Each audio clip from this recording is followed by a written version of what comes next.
ആകാശവാണി വാർത്താ വീക്ഷണം. സദ്ഭരണം ഉജ്ജ്വല ഭാവിക്കും സുസ്ഥിര വികസനത്തിനും. തയ്യാറാക്കിയത് KC അനിൽകുമാർ, മാധ്യമപ്രവർത്തകൻ. അവതരണം ഹരിഷ്ണ. സദ്ഭരണം പൗരന്റെ അവകാശമാണ്. അതുറപ്പാക്കേണ്ടത് ഭരണകൂടത്തിന്റെ ഉത്തരവാദിത്തവും.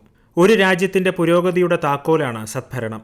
ഭരണകൂടത്തിന്റെ ഇച്ഛാശക്തിയും ഉദ്യോഗസ്ഥ വൃന്ദത്തിന്റെ സ്വാതന്ത്ര്യവും സേവന മനോഭാവവുമാണ് ഭരണം മികച്ചതാണോ എന്ന് നിർണ്ണയിക്കുന്ന സുപ്രധാന ഘടകങ്ങൾ. സദ്ഭരണം ഒരു സങ്കല്പമല്ല, മറിച്ച് തികഞ്ഞ യാഥാർത്ഥ്യമാണ് എന്ന് ബോധ്യപ്പെടുത്തിയ ഭരണരീതിക്കാണ് രാജ്യം ഇപ്പോൾ സാക്ഷ്യം വഹിക്കുന്നത്. അന്തരിച്ച മുൻ പ്രധാനമന്ത്രി അടൽ ബിഹാരി വാജ്പേയിയുടെ ജന്മവാർഷികത്തോടനുബന്ധിച്ചാണ് ഡിസംബർ 25 സദ്ഭരണ ദിനമായി എല്ലാ വർഷവും ആഘോഷിക്കുന്നത്. വാജ്പേയിയുടെ 100ാം ജന്മവാർഷിക ദിനമാണിന്ന്. AB വാജ്പേയിയുടെ രാഷ്ട്രതന്ത്രജ്ഞതയും ദീർഘവീക്ഷണമുള്ള നേതൃശേഷിയും അനുസ്മരിക്കാനുള്ള അവസരം കൂടിയാണിത്. വാജ്പേയിയുടെ വിവേകപൂർണമായ സാമ്പത്തിക നയങ്ങളാണ് രാജ്യത്തിന്റെ സുസ്ഥിര വളർച്ചയ്ക്ക് അടിത്തറയിട്ടത്. തദ്ദേശ സ്ഥാപനങ്ങളിൽ സദ്ഭരണം യാഥാർത്ഥ്യമാക്കാൻ നിർമ്മിക്കുന്ന 1153 അടൽ ഗ്രാം സുശാസൻ മന്ദിരങ്ങൾക്ക് മധ്യപ്രദേശിലെ ഖജുരാഹോയിൽ പ്രധാനമന്ത്രി നരേന്ദ്രമോദി ഇന്ന് തറക്കല്ലിട്ടു. ഈ വർഷത്തെ സദ്ഭരണ വാരാചരണത്തിന്റെ ഭാഗമായി താഴെത്തട്ടിൽ വരെ ഭരണം മെച്ചപ്പെടുത്തുന്നതിനായി കേന്ദ്ര സർക്കാർ ആവിഷ്കരിച്ച പ്രശാസൻ ഗാവോം കി ഓർ, അതായത് ഭരണം ഗ്രാമങ്ങളിലേക്ക് എന്ന പ്രചാരണ യജ്ഞത്തിന് വ്യാപകമായ പിന്തുണയാണ് ലഭിച്ചത്. പൊതുജനങ്ങളുടെ പരാതികൾ പരിഹരിക്കുന്നതിലാണ് പ്രധാനമായും ശ്രദ്ധ കേന്ദ്രീകരിച്ചത്. സുതാര്യത വർദ്ധിപ്പിക്കുക, ഗ്രാമപ്രദേശങ്ങളിലെ സേവനം മെച്ചപ്പെടുത്തുക, ജനപങ്കാളിത്തം വിപുലമാക്കുക എന്നിവയാണ് യജ്ഞം ലക്ഷ്യമിട്ടത്. ഉദ്യോഗസ്ഥർ താലൂക്കുകളും പഞ്ചായത്ത് സമിതി ആസ്ഥാനങ്ങളും സന്ദർശിച്ച് പൊതുജനങ്ങളുടെ പരാതികൾ പ്രത്യേകം സംഘടിപ്പിച്ച ക്യാമ്പുകളിൽ പരിഹരിച്ചു. ഇത് 3ാം തവണയാണ് പൊതുജനങ്ങളുടെ പരാതികൾ പരിഹരിക്കുന്നതിനും സേവന ലഭ്യത മെച്ചപ്പെടുത്തുന്നതിനുമായി സർക്കാർ താലൂക്ക് തലത്തിൽ ദേശീയ യജ്ഞം നടത്തിയത്. പ്രശാസൻ ഗാവോം കി ഓർ അഭിയാൻ സദ്ഭരണത്തിനായി ഭാവി തലമുറകളെ പ്രചോദിപ്പിക്കുന്ന ഒരു ദേശീയ പ്രസ്ഥാനമാണ്. ഈ സംരംഭത്തിന്റെ ഭാഗമായി പ്രത്യേക പോർട്ടൽ ഡിസംബർ 10 മുതൽ പ്രവർത്തിച്ചു തുടങ്ങിയിരുന്നു. സദ്ഭരണം ഒരു മുദ്രാവാക്യം മാത്രമല്ല, ഭരണം മെച്ചപ്പെടുത്തുന്നതിനും വികസനം ഗ്രാമീണ സമൂഹങ്ങളിലേക്ക് എത്തുന്നുവെന്ന് ഉറപ്പാക്കുന്നതിനും ലക്ഷ്യമിട്ടുള്ള അടിസ്ഥാന തലത്തിലുള്ള ശ്രമമാണെന്ന് പ്രധാനമന്ത്രി നരേന്ദ്രമോദി പറഞ്ഞു. ഗ്രാമീണ ജനവിഭാഗത്തിന്റെ ഉണർവിലാണ് ഭരണ മികവ് തെളിയുന്നത്. ഗ്രാമങ്ങളിലും വിദൂര പ്രദേശങ്ങളിലുമുള്ളവർക്ക് സേവനങ്ങളും വികസനത്തിന്റെ ഗുണഫലങ്ങളും സമയബന്ധിതമായി നേരിട്ടെത്തിക്കുകയാണ്. രാജ്യത്തിന്റെ നയങ്ങളും തീരുമാനങ്ങളും വൈദഗ്ധ്യമുള്ള യുവാക്കളെ ശാക്തീകരിക്കുന്നതിലാണ് ശ്രദ്ധ കേന്ദ്രീകരിക്കുന്നത്. ഇതാണ് യഥാർത്ഥ ജനാധിപത്യമെന്ന് പ്രധാനമന്ത്രി അഭിപ്രായപ്പെട്ടു. പൗരൻ ആദ്യം എന്നതാണ് മന്ത്രം, മുദ്രാവാക്യം, മാർഗനിർദ്ദേശക തത്വം എന്ന് പ്രധാനമന്ത്രി ആവർത്തിച്ച് വ്യക്തമാക്കി. കഴിഞ്ഞ 10 വർഷത്തിനിടെ മാലിന്യത്തിൽ നിന്ന് സമ്പത്ത് സൃഷ്ടിക്കുന്നതിനായി സർക്കാർ പുതിയ മാർഗരേഖ ആവിഷ്കരിച്ചിട്ടുണ്ടെന്ന് ന്യൂഡൽഹിയിൽ സദ്ഭരണ രീതികളെക്കുറിച്ചുള്ള ദേശീയ ശില്പശാല ഉദ്ഘാടനം ചെയ്തുകൊണ്ട് കേന്ദ്രമന്ത്രി ജിതേന്ദ്ര സിംഗ് പറഞ്ഞു. ശുചിത്വവും ഫലപ്രദമായ മാലിന്യ സംസ്കരണവുമാണ് സദ്ഭരണത്തിന്റെ അടിസ്ഥാനം. ഭരണത്തെ പുനർരൂപകൽപ്പന ചെയ്ത സുപ്രധാന സംരംഭമാണ് ശുചിത്വയജ്ഞം. അടുത്ത വ്യാവസായിക വിപ്ലവം പുനരുൽപാദനത്തിലൂടെയായിരിക്കും. സദ്ഭരണം എന്നത് നയങ്ങളും പരിഷ്കാരങ്ങളും മാത്രമല്ല, ഒന്നും പാഴാക്കാത്ത ഒരു സംവിധാനം സൃഷ്ടിക്കുന്നതുകൂടിയാണ്. ഭരണപരിഷ്കാരങ്ങൾ, സാങ്കേതിക വിദ്യ, സാമൂഹിക പങ്കാളിത്തം എന്നിവയുടെ സംയോജനമാണ് നവഭാരതത്തിന്റെ ഭരണ മാതൃകയുടെ അടിസ്ഥാന ശില. വെല്ലുവിളികളെ അവസരങ്ങളാക്കി മാറ്റുന്ന പുതിയ ഇന്ത്യയെയാണ് നാം നിർമ്മിക്കുന്നതെന്ന് കേന്ദ്രമന്ത്രി പറഞ്ഞു. സദ്ഭരണവാരത്തിന്റെ ഭാഗമായി ഈ മാസം 19 മുതൽ 24 വരെ രാജ്യമെമ്പാടുമുള്ള 700 ജില്ലകളിൽ പരാതി പരിഹാര യജ്ഞം സംഘടിപ്പിച്ചു. താലൂക്ക്, പഞ്ചായത്ത് ആസ്ഥാനങ്ങളിൽ 25,000-ഓളം ക്യാമ്പുകൾ നടത്തി. 1.55 കോടി സേവന വിതരണ അപേക്ഷകൾ തീർപ്പാക്കി. 11 ലക്ഷത്തിലേറെ പൊതുജന പരാതികൾ പരിഹരിച്ചു. പരാതികൾ പരിഹരിക്കപ്പെട്ടതിന്റെ അനേകം വിജയ കഥകൾ സദ്ഭരണ സമ്പ്രദായത്തോടുള്ള ജനകീയാഭിമുഖ്യത്തിന്റെ മാതൃകകളായി. പെൻഷൻ പരാതികളിൽ ഫലപ്രദമായ പരിഹാര നിർദ്ദേശങ്ങൾ അവലോകനം ചെയ്തു. സമഗ്ര ആരോഗ്യ പരിശോധനയ്ക്കൊപ്പം ആയുഷ്മാൻ ഭാരത് ഹെൽത്ത് അക്കൗണ്ട് കാർഡുകൾ ഗുണഭോക്താക്കൾക്ക് ക്യാമ്പിൽ വിതരണം ചെയ്തു. കേന്ദ്ര ഉദ്യോഗസ്ഥ പൊതുജന പരാതി പരിഹാര പെൻഷൻ മന്ത്രാലയമാണ് പ്രവർത്തനങ്ങൾ ഏകോപിപ്പിച്ചത്. ഫലപ്രദമായ ഭരണത്തെക്കുറിച്ച് അവബോധം വളർത്താൻ എല്ലാ ജില്ലകളിലും സംഘടിപ്പിച്ച സദ്ഭരണ സമ്പ്രദായങ്ങളെക്കുറിച്ചുള്ള ശില്പശാലകളിൽ പൊതുസേവകരും സർക്കാർ ഉദ്യോഗസ്ഥരും സദ്ഭരണത്തിന്റെ സവിശേഷതകൾ വിശദീകരിച്ചു. പരാതി പരിഹാര പ്രക്രിയ കൂടുതൽ അർത്ഥപൂർണമാക്കുന്നതിനുള്ള വഴികൾ ശില്പശാല നിർദ്ദേശിച്ചു.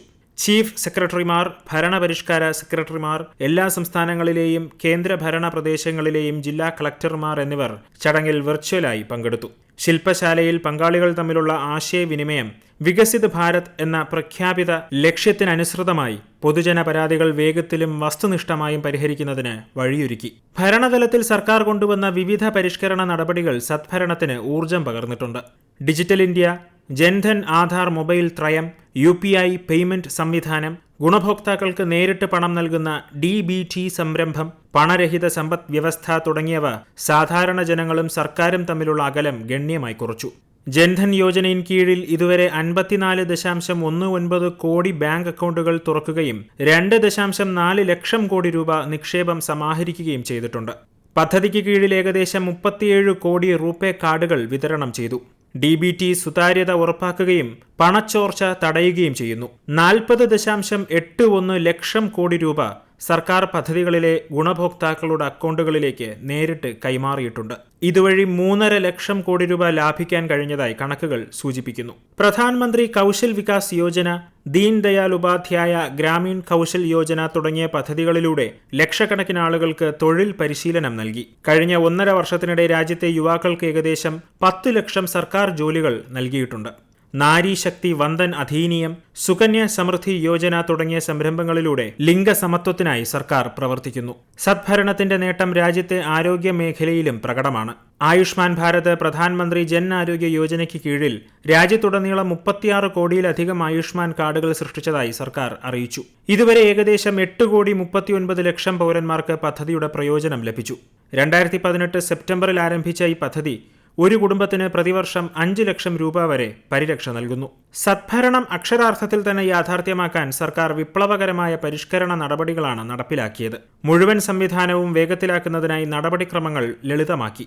സത്യവാങ്മൂലങ്ങൾക്കും സാക്ഷ്യപ്പെടുത്തലുകൾക്കും പകരം സ്വയം സാക്ഷ്യപ്പെടുത്തൽ രീതി പൗരന്മാരും സർക്കാരും തമ്മിലുള്ള വിശ്വാസം വർദ്ധിപ്പിച്ചു. മാതൃഭാഷയിൽ പഠനവും പരീക്ഷകളും അനുവദിക്കുകയും 13 ഭാഷകളിൽ റിക്രൂട്ട്മെന്റ് പരീക്ഷകൾ നടത്തുകയും ചെയ്തുകൊണ്ട് ഗ്രാമീണ യുവാക്കൾക്കും പാർശ്വവൽക്കരിക്കപ്പെട്ട സമൂഹങ്ങൾക്കുമുള്ള ഭാഷാ തടസ്സങ്ങൾ സർക്കാർ പരിഹരിച്ചു. പ്രസക്തിയില്ലാത്തതും സങ്കീർണവും കാലഹരണപ്പെട്ടതുമായ നിയമങ്ങൾ ഒഴിവാക്കി. നിയമങ്ങളും ചട്ടങ്ങളും ജനങ്ങൾക്കു വേണ്ടി എന്ന അടിസ്ഥാന പ്രമാണമാണ് ഇതിന് മാർഗദർശകമായത്. സദ്ഭരണ വാരാചരണത്തിന്റെ പരിസമാപ്തി കുറിച്ച് രാജ്യമെമ്പാടും നിരവധി ബോധവൽക്കരണ പരിപാടികൾ സംഘടിപ്പിച്ചു.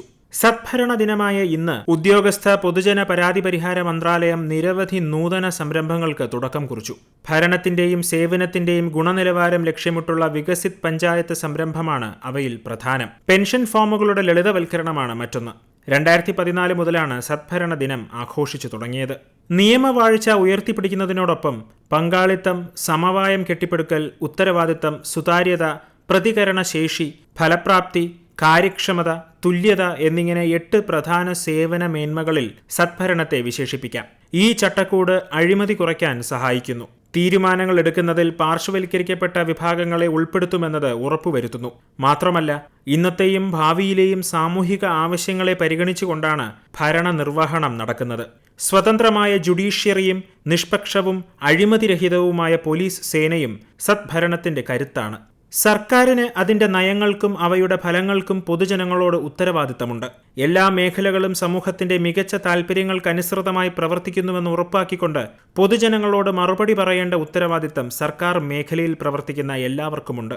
സദ്ഭരണത്തെക്കുറിച്ച് അവബോധം വളർത്തുന്നതിനും പരാതികൾ സമർപ്പിക്കാൻ പൗരന്മാരെ പ്രോത്സാഹിപ്പിക്കുന്നതിനുമുള്ള നടപടികളുടെ ഭാഗമാണ് സമൂഹ മാധ്യമ പ്രചാരണങ്ങളും ഡിജിറ്റൽ സംരംഭങ്ങളും.